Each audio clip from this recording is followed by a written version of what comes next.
Hello my dear student, this is Vijay Chaudhary. Welcome to my channel numerical की पाठशाला।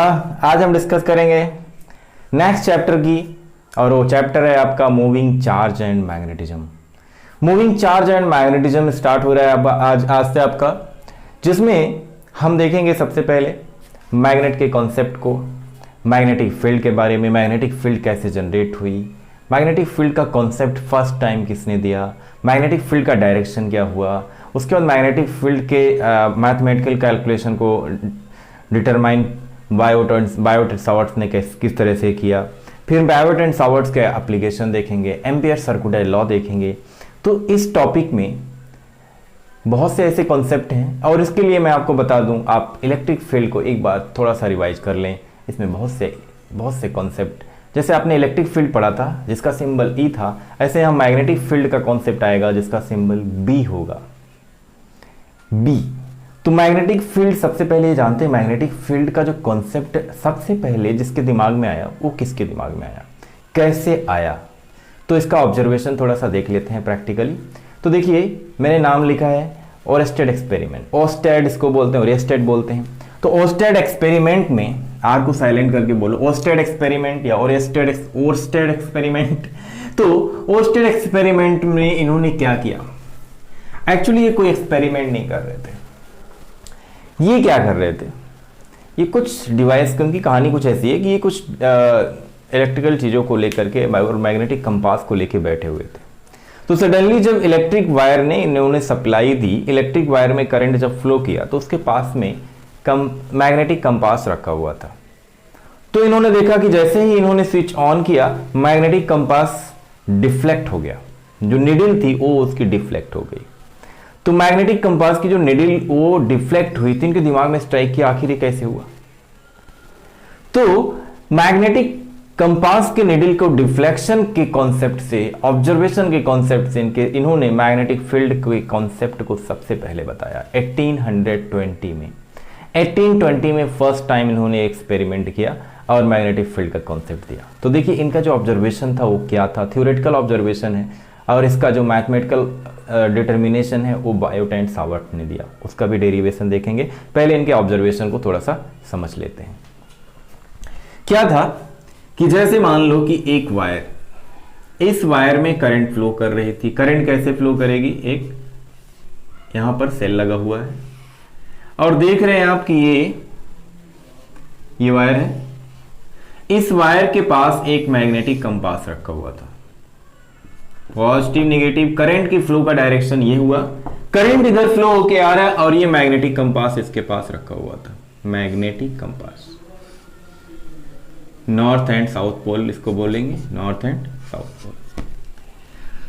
तो देखिए किस तरह से डिफ्लेक्शन होगा, किस तरह से नहीं होगा। सबसे पहले एक की लगा दो, इस बैटरी के साथ एक की लगा देते हैं। एक की लगा हुआ की, अगर ये की ओपन है, क्या है, की ओपन है, मींस करंट का फ्लो नहीं हो रहा है। करंट का फ्लो अगर नहीं हो रहा तो इसके पास मैग्नेटिक कंपास रखा हुआ था, तो इसमें कोई डिफ्लेक्शन नहीं, जीरो डिफ्लेक्शन था। लेकिन इसके बाद क्या हुआ कि जैसे मान लो कि ये दूसरा केस इसका लेते हैं, एक की लगाया और यहां पर एक सेल लगा हुआ और ये वायर नेगेटिव पॉजिटिव, की को क्लोज कर दिया। क्या किया, की को क्लोज कर दिया। की को क्लोज करने से करंट का फ्लो हो रहा है हायर टू लोअर। अब इसके बाद मैग्नेटिक कंपास इसके पास रखा हुआ था, तो इन्होंने जो एक्सपेरिमेंट किया वही मैं आपको एक्सप्लेन कर रहा हूं। तो इसमें जो डिफ्लेक्शन हुआ, ये मैग्नेटिक कंपास इस बार डिफ्लेक्ट कर गया।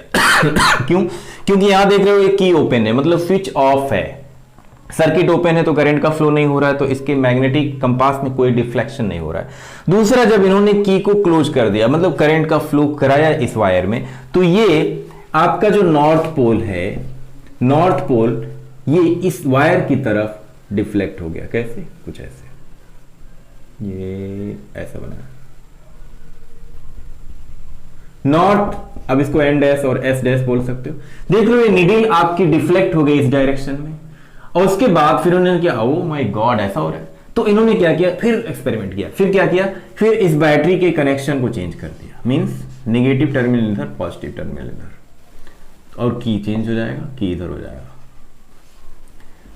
अब इसके बाद मैग्नेटिक कंपास के पोजीशन को नहीं चेंज किया, मैग्नेटिक कंपास वैसा ही है, मींस मैग्नेटिक कंपास कैसा है, कैसा है, ऐसा है, ऐसा है, मींस ऐसा है, नॉर्थ और साउथ पोल।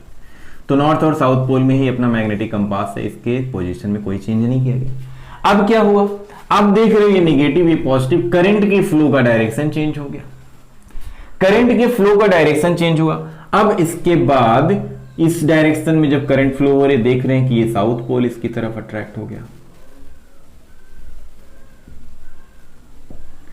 साउथ पोल इसकी तरफ अट्रैक्ट हो गया, ये एस डैश और ये एन डैश नीचे चला है। तो ये ऑब्जर्वेशन करने के बाद, ओस्टर साहब के एक्सपेरिमेंट करने के बाद 1820 में 1820 ये पहली बार इनके दिमाग में आया कि कुछ तो इफेक्ट है, कुछ तो ऐसी प्रॉपर्टी है जिसकी वजह से ये डिफ्लेक्शन इसमें चेंज हो रहा है। तो फर्स्ट टाइम इनके दिमाग में ये कॉन्सेप्ट आया कि यहां पर जो इफेक्ट आ रहा है, इस मैग्नेट पर जो इफेक्ट आ रहा है, वो इफेक्ट किसकी वजह से, इसमें करंट के फ्लो होने की वजह से है। करंट अगर फ्लो कर रहा है तो इस मैग्नेट कंपास अपने निडल को डिफ्लेक्ट कर दे रहा है, इसका मतलब कब करेगा। उसके बाद इन्होंने इस मैग्नेट को दूर रख दिया, यहां दूर जब रख दिया, जो फील्ड के बाहर चला गया ये, तो फील्ड के बाहर जाने के बाद डिफ्लेक्शन नहीं शो कर रहा था। तो इन्होंने ये कॉन्सेप्ट दिया कि भाई ये करंट जब फ्लो करेगी और वो जो अपना फील्ड बनाएगी, तो जो फील्ड बनेगा या मैग्नेट का जो कंपास है जो इसकी फील्ड में रहेगा, तभी ये डिफ्लेक्शन होगा। यहां से ये निकल के आया एक कॉन्सेप्ट कि मैग्नेटिक फील्ड कुछ होता है। तो पहली बार थ्योरेटिकली इन्होंने ये चीजें प्रूव की थी। और ये डायरेक्शन का जो कॉन्सेप्ट है कि मैग्नेटिक फील्ड का जो डायरेक्शन होगा वो क्या होगा, वो भी आगे चल के right hand palm rule, Maxwell के कॉन्सेप्ट को, पाम रूल, स्क्रू रूल, सारे रूल के बिहाफ पर डायरेक्शन इसका मैं बताऊंगा आपको कि कैसे आप मैग्नेटिक फील्ड के डायरेक्शन को डिटरमाइन करेंगे। तो सबसे पहले ओरेस्टर साहब का एक्सपेरिमेंट था। तो इसके बाद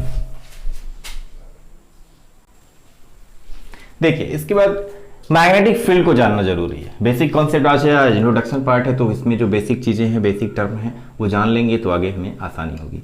तो मैग्नेटिक फील्ड का जो कॉन्सेप्ट है, मैग्नेटिक फील्ड है क्या, जैसे आपने इलेक्ट्रिक फील्ड पढ़ा था, इलेक्ट्रिक फील्ड के बारे में बहुत से इलेक्ट्रिक फील्ड आपने फाइंड किए, बहुत से फार्मूले देखे, ऐसे ही मैग्नेटिक फील्ड आने वाला है। तो जो मैग्नेटिक फील्ड है, मैग्नेटिक फील्ड किस तरह से डिटरमाइन किया जाएगा, कैसे ये क्रिएट होता है, कहां पर क्रिएट होता है, उसकी अगर बात करें। मैग्नेटिक इलेक्ट्रिक फील्ड क्या था, आपने बताया था इलेक्ट्रिक फील्ड को कि ये field in which any charge particle experience a force. अच्छा, तो कोई चार्ज चाहे वो रेस्ट पे था, चाहे वो चार्ज मूव कर रहा था, इलेक्ट्रॉन चाहे रेस्ट पे था, इलेक्ट्रॉन चाहे मूव कर रहा था, दोनों के केस में इलेक्ट्रिक फील्ड जनरेट हो रही थी। लेकिन एक खास बात यह है कि अगर मैग्नेटिक फील्ड की बात करेंगे तो मैग्नेटिक फील्ड के लिए चार्ज का मूव होना बहुत जरूरी है। कैसे, इसको समझें आप प्रैक्टिकली पहले। जैसे मान लो ये वायर है, इसमें करंट फ्लो कर रही है, एक चार्ज है यहां रेस्ट पर। अगर ये चार्ज रेस्ट पर है तो मैग्नेटिक फील्ड जनरेट नहीं होगा।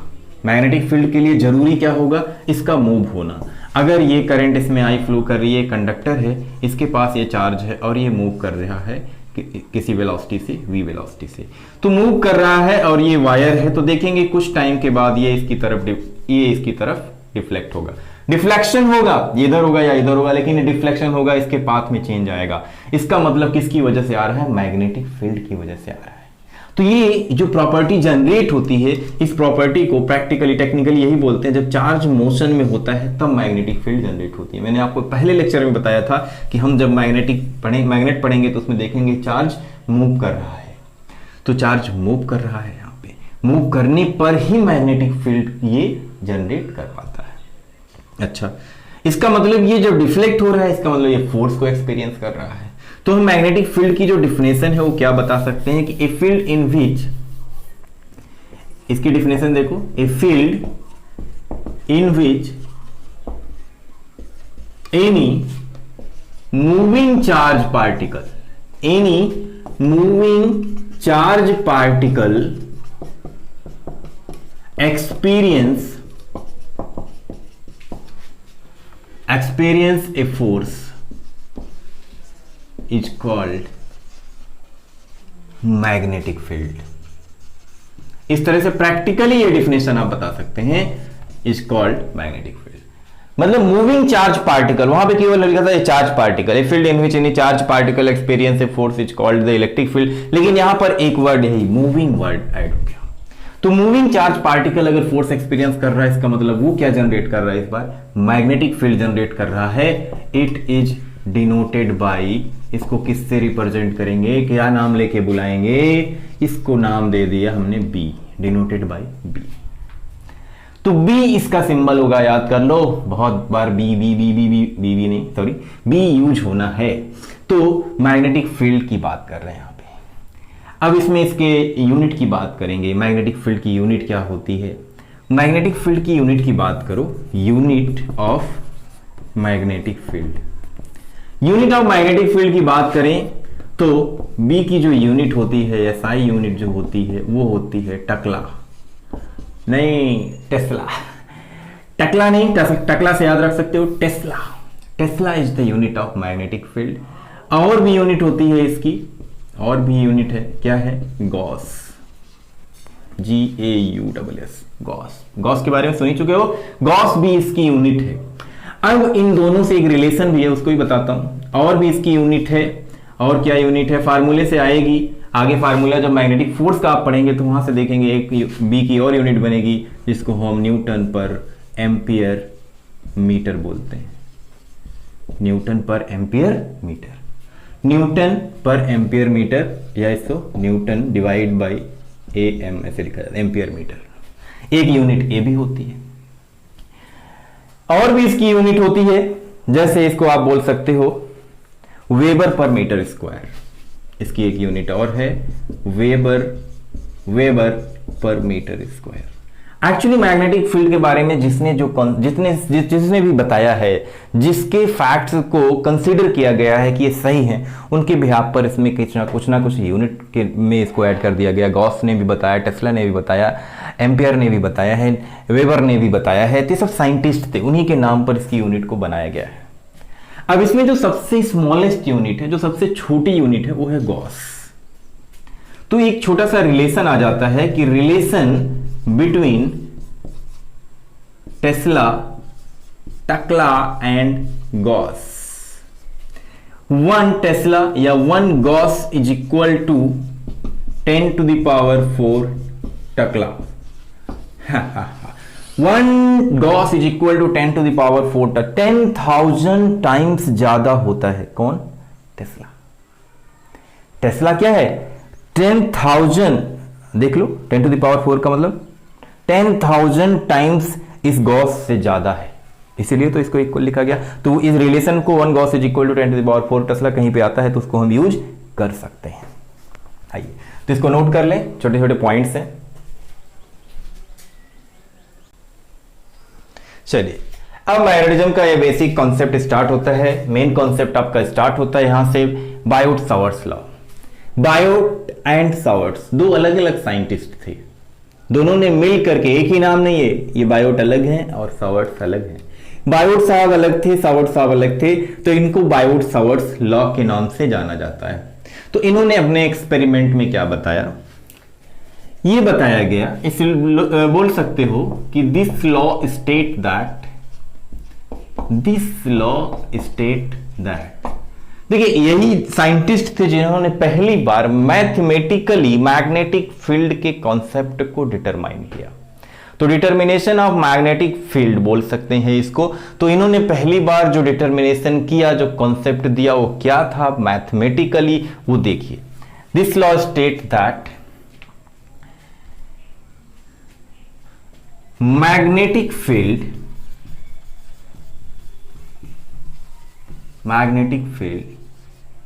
एट ए पॉइंट, एक पॉइंट को कंसीडर करते हुए एट ए पॉइंट, उसके बाद नीचे बात करेंगे। सबसे पहले इसका डायग्राम देख लो, ये डायग्राम बाबा जी का तो इस तरह से एक वायर है, ये वायर है, इसमें करंट आई फ्लो कर रही थी। एक वायर लिया इन्होंने अपने एक्सपेरिमेंट में, कहानी समझो, एक वायर ले लिया, उस वायर में करंट का फ्लो कराया। अब इसमें करंट जब फ्लो हो रही थी तो इसकी लेंथ, पूरी लेंथ, बहुत इनफाइनाइट वायर है, मान लो बहुत बड़ा है, तो इन्होंने क्या किया, एक छोटी सी लेंथ कंसीडर कर ली। छोटी इतनी लेंथ की वो पॉइंट कंसीडर किया जाए, लेकिन यहां पर पॉइंट बना देंगे तो आपको समझ नहीं आएगा। तो हमने बहुत छोटी सी लेंथ, जिसको हम क्या नाम दे रहे हैं, डीएल। डीएल लेंथ हो गई इसकी, और इस डीएल लेंथ से आर डिस्टेंस पर, कुछ डिस्टेंस पर, आर डिस्टेंस पर एक पॉइंट कंसीडर कर लिया गया, उस पॉइंट को नाम दिया गया पी। अब आर डिस्टेंस पर एक पॉइंट पी है, तो यहां पर हमें बताना था कि पी पॉइंट पर मैग्नेटिक फील्ड क्या होगा। तो इन्होंने एक वायर लिया जिसमें करंट आई फ्लो कराई, और इस वायर पर एक छोटा सा पॉइंट ले लिया जिसको डीएल लेंथ बोला गया, और आर डिस्टेंस पर एक पॉइंट है जहां मैग्नेटिक फील्ड का डिटर्मिनेशन करना है, जहां पर आपको मैग्नेटिक फील्ड फाइंड करना है। तो देखिए, और ये एंगल जो है भैया, ये बना रहा था थीटा एंगल। अब सोचो, यहां से आई करंट फ्लो हो रही है, आई करंट की फ्लो होने के बाद क्या करना है आपको, अब यहां में इसमें भी कितनी करंट फ्लो होगी, आई है। तो ये आई इंटू डीएल, अगर इस छोटे सी पॉइंट लेंथ की बात करें जिसकी लेंथ डीएल है, जिसमें करंट आई फ्लो कर रही है, आई करंट, तो इसको आई इंटू डीएल को कहीं कहीं करंट एलिमेंट बोला जाता है। क्या बोला जाता है, करंट एलिमेंट। इस वर्ड को भी ध्यान रखो, करंट एलिमेंट, आई इंटू डीएल को करंट एलिमेंट बोला जाता है। तो बेसिक टर्म है वो मैं बता दे रहा हूं आपको। अब देखिए, इसके बाद डेरिवेशन, इसके बाद ये बोला गया कि सबसे पहली बात, इस पॉइंट पर जो मैग्नेटिक फील्ड फाइंड करना है, अगर पूरे लेंथ को नहीं लिया, डीएल लेंथ लिया, तो मैग्नेटिक फील्ड डीबी क्या होगा, स्मॉल मैग्नेटिक फील्ड जनरेट होगा। कैसे स्मॉल होगा, जैसे मान लो कि एक वायर है, इसमें करंट फ्लो कर रहा है आई, तो इसमें जो मैग्नेटिक फील्ड होगा, ये इसके चारों तरफ मैग्नेटिक फील्ड, या इसके चारों तरफ ये होगा। अब लेंथ की वायर को इंक्रीज कर दो, इतनी बड़ी लेंथ हो गई, तो मान लो चलो ये फील्ड, ये इसके चारों तरफ सर्कुलर में जो है फील्ड ये इतनी रही, लेकिन इधर वाली फील्ड तो इंक्रीज कर गई, तो फील्ड लेंथ पर क्या है, लेंथ के डायरेक्टली प्रोपोर्शनल है। अब ये सोचो, सबसे पहली बात हम करंट की करें, क्योंकि सबसे पहले करंट का होना जरूरी है। करंट को इंक्रीज करोगे तो फील्ड क्या होगा, जितनी ज्यादा करंट फ्लो होगी ना, उतनी ही बड़ी फील्ड बनेगी, उतनी ही ज्यादा फील्ड की स्ट्रेंथ होगी। तो magnetic field dB is directly proportional to I, सबसे पहली बात इन्होंने बताई। उसके बाद दूसरी बात क्या कहा कि magnetic field is directly proportional to DL also. Length को इंक्रीज करेंगे तो मैग्नेटिक फील्ड भी इंक्रीज होगा। अच्छा, ये थीटा का जो कॉन्सेप्ट है वो क्या है, थीटा का कॉन्सेप्ट क्या है, जैसे मान लो एक वायर है, यहां से ये पॉइंट यहां है, ये पॉइंट यहां है, मतलब यहीं तक मैग्नेटिक फील्ड है। अब इस एंगल को इंक्रीज करो, एंगल को इंक्रीज कर रहे हैं मतलब पॉइंट ये यहां ला रहे हैं, आर को नहीं, आर को छेड़ नहीं रहे हैं, छेड़ना नहीं आर को, आर जैसे वैसे रहने दो। इस पॉइंट पे गया, एंगल बढ़ गया, अब फील्ड ये हो गई। अब इस आर की डिस्टेंस है, इसको यहां ले आओ, आर डिस्टेंस ही, फील्ड देखो और बढ़ गई, इसको यहां लाओ, फील्ड देखो और बढ़ गई।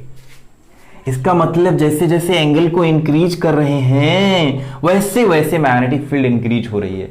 तो कौन सा ऐसा ट्रिग्नोमेट्री का फंक्शन होता है जिसमें एंगल को इंक्रीज करने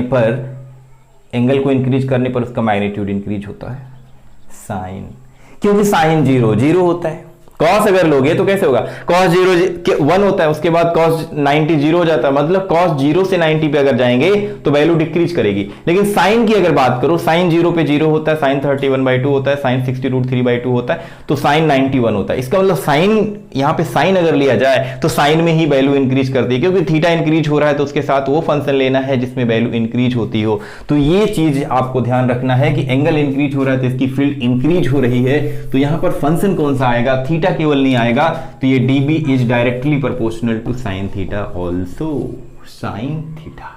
तो साइन थीटा लेने का रीजन समझ में आ गया होगा कि जितना ये इसके पास आएगा एंगल कम होगा, जैसे जैसे इंक्रीज होगा, मैक्सिमम कहां होगा, 90 पे होगा। अच्छा, लास्ट आर की वैल्यू। अब सोचो जैसे एक मैग्नेट है, इस मैग्नेट के पास ये मैग्नेट, एक मैग्नेट आपका गोरखपुर में है और एक मान लो कि सिवान में है या बिहार में है, गोपालगंज में। तो यहां से ये मैग्नेट अब इसके पास यहां पे रखा हुआ है, इतनी दूर, तो कोई फील्ड जनरेट ही नहीं कर रहा। लेकिन जी जैसे जैसे इसके पास आएगा, जैसे जैसे इसके पास आएगा, मान लो यहां आया, अब ये अट्रैक्शन या रिपल्सन स्टार्ट कर दिया।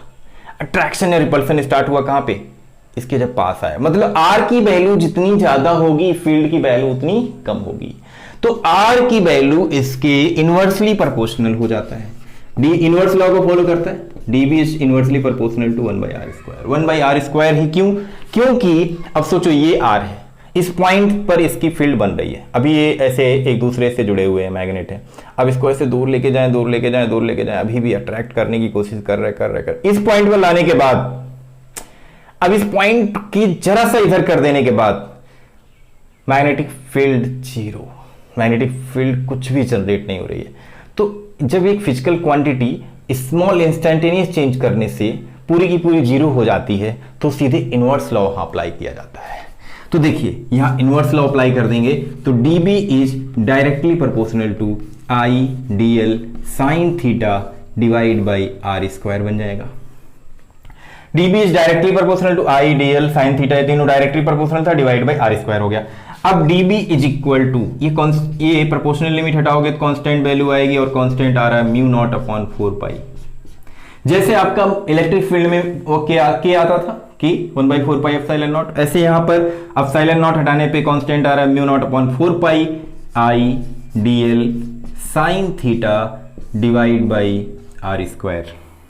तो ये जो फार्मूला आपके सामने है dB का, ये इन्होंने पायोट एंड सावर्ट साहब ने एक्सपेरिमेंट किया था। इनके स्टेटमेंट में क्या लिखोगे? According to this law state that magnetic field is directly proportional to electric current या current supply. Magnetic field is directly proportional to length of the wire. Magnetic field is directly proportional to the angle between length of the wire and the position of the magnetic field where we determine the magnetic field, या बोल सकते हो dl and r के बीच का angle, या dB is inversely proportional to 1/r²। तो इसको language में लिख सकते हो, स्टेटमेंट बन जाएगा, उसके बाद ये आपका डेरिवेशन हो जाएगा। dB is equal to mu naught upon 4 I D L sine theta by r² simply. तो म्यू नॉट की अगर बात करें, म्यू नॉट है क्या? इसको बोलते हैं परमिएबिलिटी कांस्टेंट। वहां पर आपका आ रहा था एप्सिलॉन नॉट, जिसको आप परमिटिविटी कांस्टेंट बोलते थे, ये म्यू नॉट आपका परमिएबिलिटी कांस्टेंट है, परमिएबिलिटी कांस्टेंट। अच्छा जी, अब म्यू नॉट की जो वैल्यू होती है, mu naught is equal to 4 pi into 10 to the power -7 लिख सकते हैं। और अगर ये म्यू नॉट अपॉन 4 पाई लिखा जा रहा है तो म्यू नॉट अपॉन 4 पाई लिखा जा रहा है, तो कितना बचा? 10 टू द पावर -7। तो इस फार्मूले को ऐसा भी लिखा जा सकता है, dB is equal to 10 to the power -7 I D L sine theta divide by r²। तो न्यूमेरिकल के लिए ये फार्मूला यूज कर सकते हैं, लेकिन ये सीधे बायोट का नहीं होगा, उसमें आपकी बायोट सावर्ट्स के जो एप्लीकेशन है वो इंपॉर्टेंट है, वो न्यूमेरिकल में ज्यादा काम आते हैं। तो ये बायोट सावर्ट साहब का एक्सपेरिमेंट हुआ, आई थिंक आपको समझ में आया होगा। आई करंट, जितनी ज्यादा करंट फ्लो करेंगे उतनी ही ज्यादा मैग्नेटिक फील्ड होगी, जितना लेंथ ऑफ द वायर होगा उतनी ज्यादा मैग्नेटिक फील्ड होगी। ये एंगुलर में जितना चेंज आएगा उतना ही मैग्नेटिक फील्ड होगा। ज्यादा एंगल का बहुत बड़ा कॉन्सेप्ट नहीं आता, मैक्सिमम टाइम आपको मिलेगा कि साइन 90 मीन्स 1। और ये पोजीशन तो बहुत इंपॉर्टेंट है, जितनी ज्यादा वेरिएशन होगा उसके इस पर डिपेंड करेगा। तो ये बायोट सावर्ट साहब का डेरिवेशन है, इसको नोट कर लें। चलिए आगे बढ़ते हैं। जैसे अपनी इलेक्ट्रिक फील्ड को वेक्टर फॉर्म में दिखाया था, ऐसे ही मैग्नेटिक फील्ड को अगर वेक्टर फॉर्म में दिखाना हो तो बायोट सावर्ट्स लॉ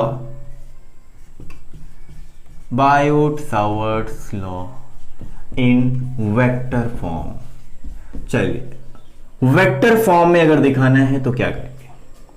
बेसिकली बहुत ही आसान तरीका है। किस तरह से? सबसे पहले आप देखें dB इज इक्वल टू जो फार्मूला है, dB is equal to mu naught upon 4 pi I D L sine theta divide by r²। आपको ये जानना जरूरी है सबसे पहले कि इसमें कौन सी क्वांटिटी स्केलर है और कौन सी वेक्टर है। ठीक, लेंथ ऑफ द वायर की अगर बात करो, ये पॉइंट की बात, लेंथ ऑफ द वायर की बात करो, तो ये भी एक वेक्टर क्वांटिटी है, डिस्प्लेसमेंट के फॉर्म में है। और इसकी बात करो जिस पोजीशन पर, जिस पॉइंट पर आपको मैग्नेटिक फील्ड बताना है, r, यह भी वेक्टर। तो इसमें हमने वेक्टर ढूंढ लिया, r और dl, यही दो वेक्टर हैं। i टेंसर क्वांटिटी होती है या स्केलर आप उसको कंसीडर करते हो। अच्छा, ये तो पता होगा आपको। तो देखिए वेक्टर फॉर्म में बनाने के लिए अब क्या करेंगे? एक फार्मूला आपको याद होगा, A cross B is equal to A B sine theta. इस फार्मूले का यूज कैसे करेंगे वो देखिए। अब क्या करना है, dB is equal to mu naught upon 4 pi I dl sine theta divide by R square into R divide by R कर दो। नीचे ऊपर हमने आर से मल्टीप्लाई कर दिया, तो देखिए क्या होगा। तो इसको हम लिख सकते हैं mu naught upon 4 pi I dl R sine theta divide by R square into R, क्या हो जाएगा, आर क्यूब हो जाएगा। तो कहीं पे अगर भाई ए बी साइन थीटा लिखा है उसको आप ए क्रॉस भी लिख सकते हैं। तो ए की जगह आपका क्या है, dl है, बी की जगह क्या है, r है। तो इसको क्या लिखा जा सकता है, dl cross r is equal to dl into R into sine theta. तो dl r into sine theta की जगह dl क्रॉस r लिख सकते हैं, क्रॉस प्रोडक्ट का कॉन्सेप्ट है। तो db is equal to mu naught upon 4 pi I into dl cross r divide by R cube. ये हो गया आपका magnetic field in vector form. ठीक है, चलिए आपने पढ़ा होगा करंट डेंसिटी। करंट डेंसिटी याद है, करंट डेंसिटी आप पढ़ चुके हो, J is equal to I by A. Current per unit area is known as current density. तो बायोट सावर्ट्स लॉ को करंट डेंसिटी के टर्म में कैसे रिप्रेजेंट कर सकते हैं, जो फार्मूला बनेगा वो कैसे बनेगा। dB इज इक्वल टू हमने क्या पढ़ा, dB इज इक्वल टू हमने पढ़ा I dl sine theta mu naught upon 4 pi I dl sine theta by R square. अब a तो है नहीं, अगर a नहीं है तो a का मल्टीप्लाई करो, a का डिवाइड करो। a से मल्टीप्लाई किया, a से डिवाइड किया, तो देख रहे हो म्यू नॉट अपॉन 4 पाई को एज इट इज रहने दो, इसको नहीं छेड़ना। i divide by a, i divide by a into dl into a, dl into a, इसकी भी बात कर रहा हूं, dl into a into sine theta,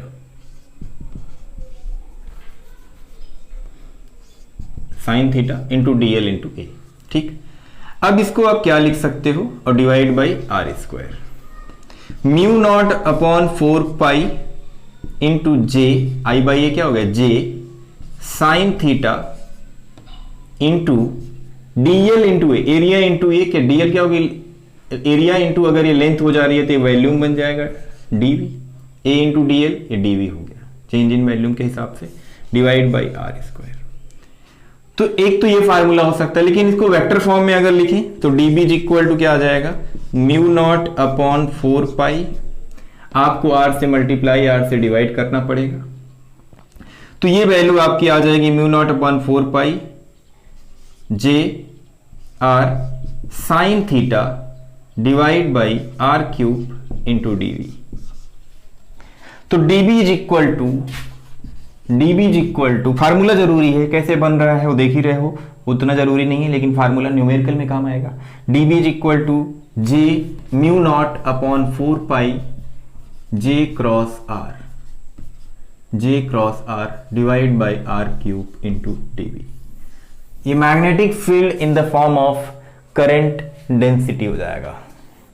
एक और रिलेशन है एक, जिसमें हम दिखा सकते हैं करंट डेंसिटी को अगर दिखाना हो आपको किस फॉर्म में, चार्ज एंड वेलोसिटी के फॉर्म में।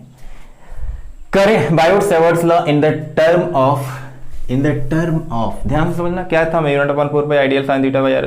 करंट डेंसिटी में दिखाना था तो आई बाई ए जरूरी है, तभी तो जे बनेगा। तो ये फार्मूला आपका वाला mu naught upon 4 pi J cross R divide by R cube into dV, जो यूज करना हो न्यूमेरिकल में वो कर सकते हैं। तो देखिए in terms of charge and velocity, charge and velocity में किस तरह से करें, सोचो सोचो थोड़ा सा कि इस फार्मूले को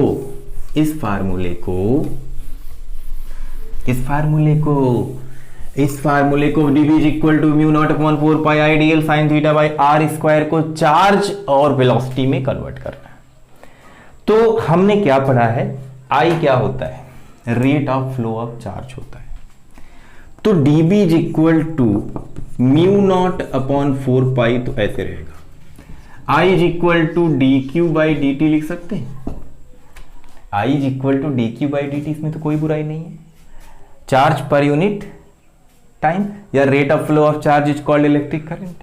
तो I की जगह जो q इंटू डी टी या dq बाई dt लिखा हुआ है, इसको आप sorry I is equal to q by T सीधे लिख सकते हो। q बाई टी सबको पता है, तो इसकी जगह q डिवाइड बाई I की जगह लिख रहा हूं I divide by T. t को dt लिखो, क्यों? क्योंकि dl के साथ आएगा, into dl divide by R square into sine theta. कोई बुराई नहीं है। फार्मूला बनाना है, फार्मूले से फार्मूला बनाना है, किस तरह से चार्ज में कन्वर्ट करना है। dl बाई dt देख लो, यहां पे डिस्टेंस अपॉन टाइम हो गया, तो dB is equal to mu naught upon 4 pi q into distance upon time velocity v sine theta है डिवाइड बाई आर स्क्वायर। फिर इसमें अगर r का मल्टीप्लाई कर दो, r का डिवाइड कर दो, तो वेक्टर फॉर्म में आ जाएगा। dB is equal to mu naught upon 4 pi q v r sine theta, तो v cross r divide by r cube. तो आप जिस फॉर्म में कन्वर्ट करना चाहें, तो ये दो फॉर्म मैंने बताए, in the terms of charge and velocity and in the terms of charge density. तो न्यूमेरिकल कहीं शायद मिल जाए आपको, और इस पर जो न्यूमेरिकल मिलेगा वो कंपटीशन लेवल पे ही मिलेगा, इन दोनों पॉइंट पर, दोनों टर्म में जो मैंने बताया, तो न्यूमेरिकल में आपको ये काम आएगा। चलिए इसको नोट कर लीजिए आप।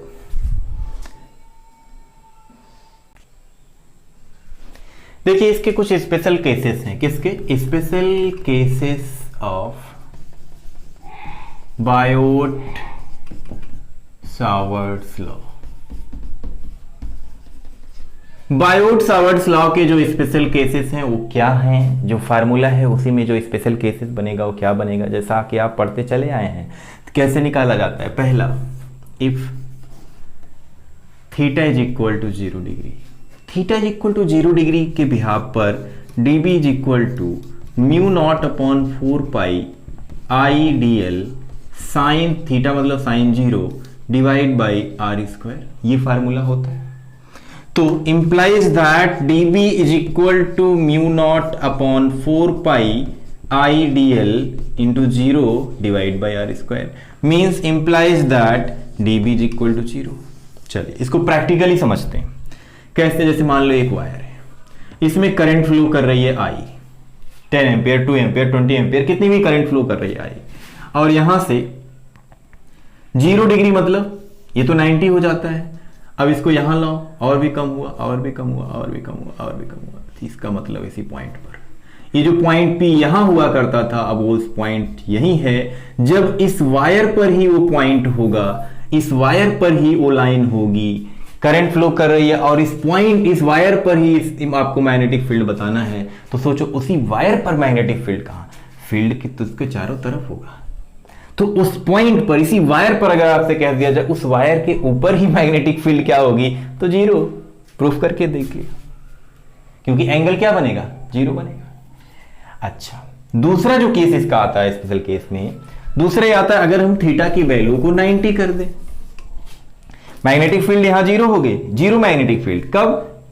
जब एंगल 0 होगा। दूसरा केस ये है कि if theta is equal to 90 degree, then dB is equal to mu naught upon 4 pi IDL sin 90 divide by R square। sin 90 की वैल्यू क्या होती है? सबको पता, 1 होती है। नहीं पता है तो भैया फिर बहुत बुरी बात है। तो mu naught upon 4 pi IDL by R square, ये जो मैग्नेटिक फील्ड मिलेगा इसको आप मैक्सिमम मैग्नेटिक फील्ड बोल सकते हो। मैक्सिमम मैग्नेटिक फील्ड मतलब जब थीटा की वैल्यू 90 होगी, प्रैक्टिकली समझो। अब सोचो एक पॉइंट P यहां है, फिर यही पॉइंट अगर इसको यहां ले आए, यहां आया, और उसके बाद यहां से चल रहा था, यहां की फील्ड, यहां की फील्ड, यहां की फील्ड, अभी 90 जब बना लेगा, देखो यहां की, तो उस केस में फील्ड जो होगी इसकी मैक्सिमम होगी। किस केस में? जब थीटा की वैल्यू 90 होगी। तो प्रैक्टिकली भी समझ सकते हो, प्रूव भी कर सकते हैं। तो चलिए अब बताते हैं आपको हम कि रिलेशन बिटवीन एप्सिलॉन नॉट और म्यू नॉट कैसे निकाला जाएगा। एप्सिलॉन नॉट आता है आपका इलेक्ट्रिक फील्ड में और म्यू नॉट आ रहा है मैग्नेटिक फील्ड में। तो अभी हमको पता है कि 1/4 पाई एप्सिलॉन नॉट की जो वैल्यू होती है वो 9 × 10⁹ होती है, आपको भी पता है। एंड अभी आपने सीखा कि mu naught upon 4 pi is equal to 10⁻⁻7 होता है। अच्छा जी, तो क्या करें? एप्सिलॉन नॉट और म्यू नॉट हमें चाहिए। अच्छा, तो क्या करना है? एप्सिलॉन नॉट इसका और इससे डिवाइड कर दो। कैसे? 1/4 pi epsilon not divide by mu naught upon 4 पाई, क्योंकि कुछ चीजें कैंसिल होंगी इसलिए ऐसा कर रहे हैं। Is equal to 9 × 10⁹ divide by 10⁻⁻7। 4 pi से 4 पाई कैंसिल हो जाएगा, बचा क्या? एप्सिलॉन नॉट और म्यू नॉट। तो यहां से क्या लिख सकते हो? 1 डिवाइड बाई, ये ऊपर मल्टीप्लाई, इसका इसमें multiply, 1 divide by mu naught into epsilon naught is equal to 9 × 10⁻16। 9 और ये -7 जाएगा, +7 16 हो गया। 1 by mu naught into epsilon naught, 1 by mu naught into epsilon naught is equal to 9 को अगर 3 लिखें और इसको 10⁸ लिखें, इसका होल स्क्वायर बन जाएगा। 9 देखो, इसका होल स्क्वायर खोलो तो यही मिलेगा 9 और 10⁸ का स्क्वायर 10⁻16।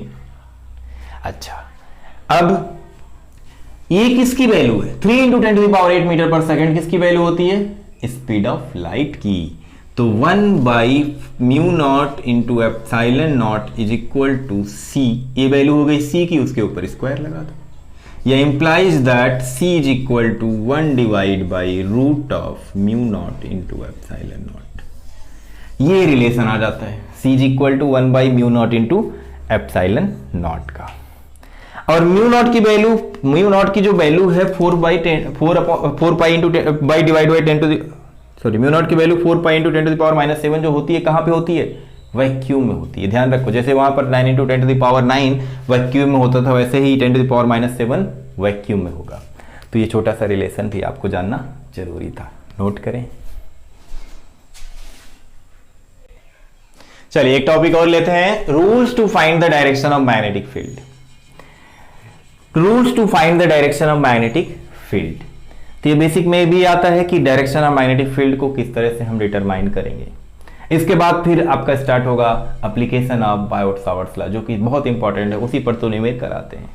उसका डेरिवेशन भी आपके बोर्ड एग्जाम में पूछा जाता है और उस पर आपके उसके न्यूमेरिकल उसी फार्मूले पर जो है कंपटीशन में भी और बोर्ड में पूछे जाते हैं, तो उस पर चर्चा करेंगे। तो सबसे पहले ये बात करते हैं rules to find the direction of magnetic field. सबसे पहला rule, right hand palm rule. Right hand palm, PALM, L silent है, palm rule. Right hand palm rule किसने दिया था? मैक्सवेल साहब ने। मैक्सवेल साहब ने बताया था इसके बारे में, राइट हैंड पाम रूल के बारे में। और मैक्सवेल साहब ने फिर बताया था screw rule, right hand palm. देखिए राइट हैंड पाम रूल किसने बताया था? जरूरी नहीं। राइट हैंड पाम रूल के बिहाफ पर मैग्नेटिक फील्ड का डायरेक्शन हम कैसे बताएंगे? तो दो चीजें मैग्नेटिक फील्ड के डायरेक्शन के लिए, दो चीजें ध्यान रखो। एक क्रॉस कहीं पे अगर लिखा मिलेगा, ये रिप्रेजेंट करेगा इनवर्ड डायरेक्शन को, और अगर डॉट लिखा हुआ मिलेगा तो ये रिप्रेजेंट करेगा आउटवर्ड डायरेक्शन को। अब ये इनवर्ड किसके लिए? मैग्नेटिक फील्ड के लिए भी हो सकता है, करंट के लिए भी हो सकता है ना। तो इसीलिए मैंने लिखा नहीं कि इनवर्ड मैग्नेटिक फील्ड या आउटवर्ड मैग्नेटिक फील्ड। ये केवल क्रॉस जो है वो किसको? इनवर्ड को, और डॉट जो है वो आउटवर्ड को। ऐसे समझ सकते हो कि जो स्क्रू ड्राइवर होता है आपका, तो स्क्रू ड्राइवर पे देखते हो कि जहां पर ये क्रॉस बना होता है उस पर अपना जो है स्क्रू लगाते हैं, स्क्रू ड्राइवर लगाते हैं उस स्क्रू के ऊपर, और उसको क्लॉकवाइज में रोटेट करते हैं तो अंदर की तरफ जाता है, और उसको जब एंटी क्लॉकवाइज में रोटेट करते हैं तो बाहर की तरफ आता है। ये भी सीखेंगे कि उससे मैग्नेटिक फील्ड कैसे बताते हैं। तो सबसे पहले ये देखो पाम रूल। जैसे मान लो कि एक वायर है, एक वायर है, इसमें करंट फ्लो कर रही है I, और यहां से r डिस्टेंस पर एक पॉइंट है, ये पॉइंट है P, और इस पॉइंट P पर आपको मैग्नेटिक फील्ड का डायरेक्शन बताना है। राइट हैंड पाम रूल में क्या चीजें जरूरी हैं? थंब का जानना जरूरी है। Thumb is the direction of current, thumb is the direction of current हो जाएगा। Palm is the direction of magnetic field, direction of magnetic field, MF, magnetic field. जहां मैं MF लिख दूं उसको समझ लो मैग्नेटिक फील्ड। अब देखो राइट हैंड पाम रूल में thumb is the direction of current, तो थंब को सबसे पहले आप करंट के डायरेक्शन में रखो। करंट जा रही है ऊपर की तरफ, जिस पॉइंट पर आपको फाइंड करना मैग्नेटिक फील्ड उधर ही ये ओपन कर दो। कर दिया ओपन। क्या आपको मेरा पाम दिख रहा है? नहीं दिख रहा है। पाम किधर है? इनवर्ट है। इसका मतलब इस पॉइंट पर मैग्नेटिक फील्ड क्या होगी? इनवर्ड होगी। तो इनवर्ड होगी तो ये cross symbol, direction of magnetic field हो गया P पॉइंट पर, तो ये हो गया इनवर्ड। अब एक दूसरा वायर है, इसमें करंट मान लो डाउनवर्ड में फ्लो कर रही है और ये पॉइंट r डिस्टेंस पर ये पॉइंट है, ठीक। इस पॉइंट पर मैग्नेटिक फील्ड का डायरेक्शन बताना है। अब देखो करंट का जो डायरेक्शन है वो डाउनवर्ड में हो गया, r डिस्टेंस यहां है P पॉइंट पर। थंब को नीचे करना है, थंब को नीचे करना है, डायरेक्शन ऑफ करंट हो गया, और इसको उधर ओपन करना है जिधर आपका पॉइंट है। तो देखो मेरा पाम बाहर की तरफ, पाम बाहर की तरफ, इसका मतलब इस पॉइंट पर मैग्नेटिक फील्ड का जो डायरेक्शन है वो आउटवर्ड हो गया, तो ये डॉट सिंबल हो जाएगा आउटवर्ड। अब सोचो कि जैसे मान लो ये करंट फ्लो कर रही है, आई करंट फ्लो कर रही है, और यहां से r डिस्टेंस पर एक पॉइंट है P पॉइंट, यहां मैग्नेटिक फील्ड बताना है। तो thumb is the direction of magnetic field, thumb का डायरेक्शन ही हो गया। थंब इधर जा रहा है और इसको ऐसे ओपन करना है, तो मेरा पाम आपको दिख रहा है? नहीं दिख रहा है। तो पाम नहीं दिख रहा है तो पाम इनवर्ड है, तो इनवर्ड है, इसका मतलब इस पॉइंट पर मैग्नेटिक फील्ड का जो डायरेक्शन है वो इनवर्ड हो जाएगा, इनवर्ड मैग्नेटिक फील्ड। तो ये सिंपल सा तरीका। अब जैसे मान लो करंट इधर से फ्लो कर रही है और ये पॉइंट आपका एक यहां है, इस पॉइंट पे फाइंड करना r डिस्टेंस पर, इस पॉइंट पर मैग्नेटिक फील्ड बताना है। तो करंट मैग्नेटिक फील्ड का डायरेक्शन क्या होगा? देखो थंब इधर, थंब इस डायरेक्शन में कर दिया, अब इसको ओपन करो, पाम फिर डाउनवर्ड चला गया, इसका मतलब इस पॉइंट पर मैग्नेटिक फील्ड का डायरेक्शन इनवर्ड। दूसरा जो केस आता है, दूसरे टाइप का जो डायग्राम आता है वो देखो कैसे आता है, इसको आप ड्रॉ कर लें। देखिए ऐसा हो सकता है कि जैसे मान लो करंट फ्लो कर रही है, इसमें करंट आउटवर्ड में है, करंट यहां पर करंट है, करंट आउटवर्ड इनवर्ड डायरेक्शन में, इनवर्ड डायरेक्शन में करंट इनवर्ड डायरेक्शन में है। ऐसे करंट है, मतलब ये वायर है, ये वायर अब इस तरह से ना रख के ऐसे सीधे रखा हुआ है, सीधे रखा है, और करंट जो है अंदर की तरफ जा रही है। करंट अगर इसके अंदर की तरफ जा रही है तो थंब का डायरेक्शन इनवर्ड हो जाएगा, और यहां से इस वायर से r डिस्टेंस पर इस पॉइंट पर मैग्नेटिक फील्ड बताना है। तो करंट देखो ऐसे, करंट का डायरेक्शन इनवर्ड है, इस पॉइंट पे बताना है, तो इस पॉइंट पे अब देखो थंब ये हो गया, अब इस पॉइंट पे बताना है, इसको ओपन करो, पाम किधर? डाउनवर्ड में, डाउनवर्ड में मैग्नेटिक फील्ड का डायरेक्शन किधर जाएगा? डाउनवर्ड, dB, मैग्नेटिक फील्ड का डायरेक्शन B जो है वो किधर हो जाएगा? डाउनवर्ड हो जाएगा। तो इस पॉइंट पर मैग्नेटिक फील्ड क्या हो जाएगा? डाउनवर्ड हो जाएगा। अगर ये पॉइंट होता, जैसे मान लो करंट का डायरेक्शन आउटवर्ड है, करंट जो है इस बार आउटवर्ड में आ रही है, करंट अगर आउटवर्ड में आ रही है और यहां से एक पॉइंट है, कहीं भी मान लेते हैं ये पॉइंट है, करंट आउटवर्ड में आ रही है, मतलब थंब का डायरेक्शन इधर। अब इसको इस पॉइंट पे फाइंड करो, देखो पाम ऊपर हो गया, इसका मतलब मैग्नेटिक फील्ड का डायरेक्शन यहां पे क्या होगा? आउटवर्ड होगा, आउटवर्ड मैग्नेटिक फील्ड। तो इस तरह से आप मैग्नेटिक फील्ड को पाम रूल से बता सकते हैं। चलिए दूसरे रूल की बात करते हैं। चलिए राइट हैंड थंब रूल के बिहाफ पर कैसे हम मैग्नेटिक फील्ड के डायरेक्शन को बताएंगे। बहुत ही सिंपल, ये आपने क्लास 10th में भी पढ़ा होगा, 9th में पढ़ा होगा। तो देखिए कैसे, जिसमें से मान लो कि एक वायर है, इस वायर में करंट फ्लो कर रही है I। यहां पर दो चीजें ध्यान देनी है, थंब थंब फिर वही होगा डायरेक्शन ऑफ करंट, करंट का डायरेक्शन होगा thumb, and curl finger direction of magnetic field, direction of magnetic field. देखो कैसे, अब जैसे मान लो कि इसमें करंट आई फ्लो कर रही है, तो मैग्नेटिक फील्ड का डायरेक्शन आपको बताना है। तो जैसे थंब का डायरेक्शन अपवर्ड हो गया, इसके बाद ये जो कर्ल फिंगर देख रहे हो, अब इस पॉइंट पर इस कर्ल फिंगर को अगर हम करें, कर्ल फिंगर इस पॉइंट इस डायरेक्शन में किधर जा रही है, जैसे ये वायर है, इसमें करंट अपवर्ड डायरेक्शन में फ्लो कर रही है, तो मेरी फिंगर सबसे पहले किधर है, ये थंब ऊपर हो गया, कर्ल देख रहे हो इनसाइड, मतलब इस पॉइंट पर मैग्नेटिक फील्ड का डायरेक्शन इनवर्ड होगा। अब इसको समझो, अब ये थंब इधर ही है, लेकिन इसको कर्ल फिंगर को मैं ऐसे मूव करूं, मूव करके फिर देखो ये फिंगर किधर आ रही है, मतलब इस वायर की जब इस साइड आएंगे, मूव करके इस साइड आएंगे, तो इस पॉइंट पर मैग्नेटिक फील्ड आउटवर्ड हो जाएगी। थंब रूल से ऐसे बता सकते हैं, मतलब इस साइड अगर हम बात कर रहे हैं तो मैग्नेटिक फील्ड इनवर्ड है, इस साइड अगर बात कर रहे हैं सेम करंट के लिए दोनों साइड में अगर बात करें तो इस तरह से बना सकते हैं। तो सिंपल सा ये कॉन्सेप्ट होता है, जैसे मान लो कि अगर ये करंट डाउनवर्ड में फ्लो होकर आ रही है, करंट डाउनवर्ड में फ्लो होकर आ रही है, तो डाउनवर्ड में आ रहे थंब ऐसे हो जाएगा, थंब ऐसे हो जाएगा, तो सबसे पहले तो आपको ये दिख रहा है, इसका मतलब ये इस तरह से करंट का डायरेक्शन डाउनवर्ड, तो जो कर्व फिंगर आउटवर्ड में दिख रही है आपको, बाहर आती हुई दिख रही है, बाहर निकलती हुई दिख रही है, तो बाहर निकलती हुई दिख रही है, तो इसका मतलब ये क्या हो जाएगा, इस पॉइंट पर कहीं ना कहीं मैग्नेटिक फील्ड का डायरेक्शन आउटवर्ड हो जाएगा। और अब देखो डाउनवर्ड में है, अब इसके बाद इसको अगर इसको कर्ल कर दें तो इस पॉइंट पर जाकर के मैग्नेटिक फील्ड इनवर्ट हो जा रही है। तो थंब रूल के भी आप पर इस तरह से हम बता सकते हैं। तो आज ये बेसिक कॉन्सेप्ट था आपका मैग्नेटिक फील्ड से रिलेटेड। अगली वीडियो में हम बात करेंगे ये पूरा का पूरा जो कॉन्सेप्ट था पूरा आप नोट करें, वीडियो को पॉज कर करके एक नोट्स अच्छा कंप्लीट करते रहें। आपको हर एक कॉन्सेप्ट, हर एक छोटे से छोटे कॉन्सेप्ट को एक्सप्लेन करता हुआ चलूंगा। दूसरे वीडियो में हम बात करेंगे, वेरी इंपॉर्टेंट टॉपिक होगा आपका, बहुत इंपॉर्टेंट होगा, जो एप्लीकेशन है बायोट-सावर्ट्स लॉ का। तो बायोट-सावर्ट्स लॉ का जो एप्लीकेशन है उसमें आप बात करेंगे magnetic field of A infinite long wire की, सर्कुलर वायर की, दोनों की बात करेंगे और उस पर बेस्ड बहुत से अच्छे लेवल के न्यूमेरिकल की शुरुआत होगी। तब तक के लिए आप पढ़ते रहें। Wish you all the best.